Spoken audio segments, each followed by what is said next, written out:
అపోస్తులుల కార్యములు 26వ అధ్యాయము.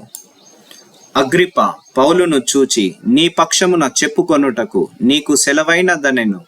అప్పుడు పౌలు చేయి చాచి ఇలాగు సమాధానము చెప్పసాగెను. అగ్రిప్ప రాజా, తమరు యూదులలో ఉండు సమస్తమైన ఆచారములను వివాదములను విశేషముగా ఎరిగిన వారు గనుక యూదులు నా మీద మోపిన నేరములన్నింటినీ గూర్చి నేడు తమరి ఎదుట సమాధానము చెప్పుకొనబోవుచున్నందుకు నేను ధన్యుడనని అనుకొనుచున్నాను. తాల్మీతో నా మనవి వినవలెనని వేడుకొనుచున్నాను. మొదటి నుండి యెరూషలేములో నా జనము మధ్యను బాల్యము నుండి నేను బ్రతికిన బ్రతుకు ఎలాంటిదో యూదులందరూ ఎరుగుదురు.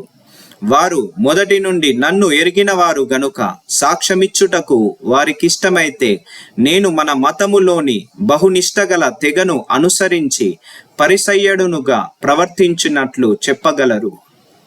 ఇప్పుడైతే దేవుడు మన పితరులకు చేసిన వాగ్దానము విషయమైన నిరీక్షణను గూర్చి నేను విమర్శింపబడుటకు నిలిచి ఉన్నాను. మన 12 గోత్రముల వారు ఎడతెగక దివారాత్రములు దేవుణ్ణి సేవించుచు ఆ వాగ్దానము పొందుమని నిరీక్షించుచున్నారు. ఓ రాజా, ఈ నిరీక్షణ విషయమై యూదులు నా మీద నేరము మోపియున్నారు. దేవుడు మృతులను లేపును సంగతి నమ్మతగినదని మీరేలా ఎంచుచున్నారు? నజరేయుడైన యేసు నామమునకు విరోధముగా అనేక కార్యములు చేయవలనని నేను అనుకొంటిని. యెరూషలేములో నేనెలాగు చేసి తిని, నేను ప్రధాన యాజకుల వలన అధికారము పొంది పరిశుద్ధులను అనేకులను చెరసాలలో వేసి వారిని చంపినప్పుడు సమ్మతించి తిని, అనేక పర్యాయములు సమాజ మందిరములన్నింటిలో వారిని దండించి వారు దేవదూషణ చేయునట్లు బలవంత పెట్టి చూచి తిని, మరియు వారి మీద మిక్కిలి క్రోధము గలవాడనై ఇతర పట్టణములకు వెళ్ళి వారిని హింసించుచుండిని. అందు నిమిత్తము నేను ప్రధాన యాజకుల చేత అధికారమును ఆజ్ఞయు పొంది దమస్కునకు పోవుచుండగా, రాజా, మధ్యాహ్నమందు నా చుట్టూను నాతో కూడా వచ్చిన వారి చుట్టూను ఆకాశం నుండి సూర్య తేజస్సు కంటే మిక్కిలి ప్రకాశమానమైన ఒక వెలుగు త్రోవలో ప్రకాశించుట చూచి తిని, మేమందరమును నేలపడినప్పుడు, సౌలా సౌలా, నన్నెందుకు హింసించుచున్నావు? ముని కోలలకు ఎదురు తన్నుట నీకు కష్టమని హెబ్రీ భాషలో ఒక స్వరము నాతో పలుకుట వింటిని.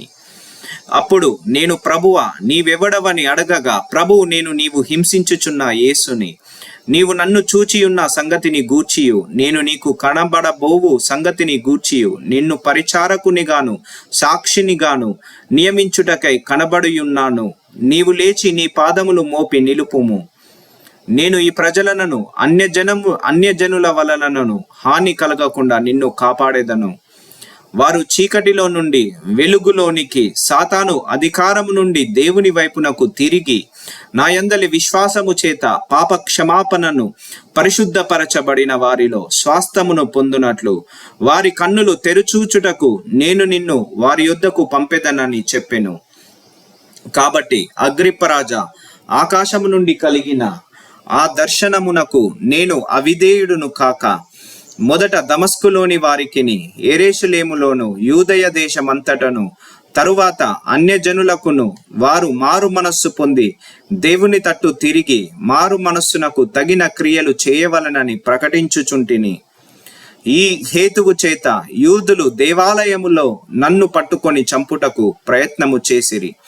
అయినను నేను దేవుని వలనైనను సహాయము పొంది నేటి వరకు నిలిచి ఉంటిని. క్రీస్తు శ్రమపడి మృతుల పునరుత్థానము పొందువారిలో మొదటి వాడగుట చేత ఈ ప్రజలకును అన్యజనులకును వెలుగు ప్రచురింపబోవునని ప్రవక్తలను మోషేయే ముందుగా చెప్పినవి కాక మరి ఏమీ చెప్పక అల్పులకును గనులకును సాక్ష్యమిచ్చుచుంటిని. అతడు ఇలాగ సమాధానము చెప్పుకొనుచుండగా, ఫెస్తు, పౌలా, నీవు వెర్రివాడవు, అతి విద్య వలన నీకు వెర్రి పట్టినదని గొప్ప శబ్దముతో చెప్పెను. అందుకు పౌలు ఇట్లనెను, మహాఘనత వహించిన ఫెస్తు, నేను వెర్రివాడను కాను గాని సత్యమును స్వస్థ బుద్ధియు గల మాటలనే చెప్పుచున్నాను.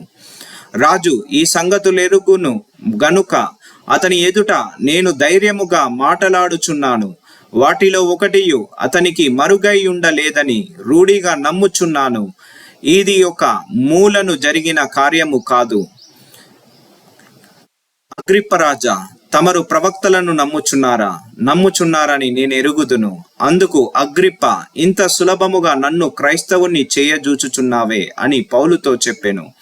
అందుకు పౌలు, సులభముగాను దుర్లభముగాను తమరు మాత్రము కాదు, నేడు నా మాట వినువారందరూ ఈ బంధకములు తప్ప నా వలె ఉండునట్లు దేవుడు అనుగ్రహించును గాక అనెను.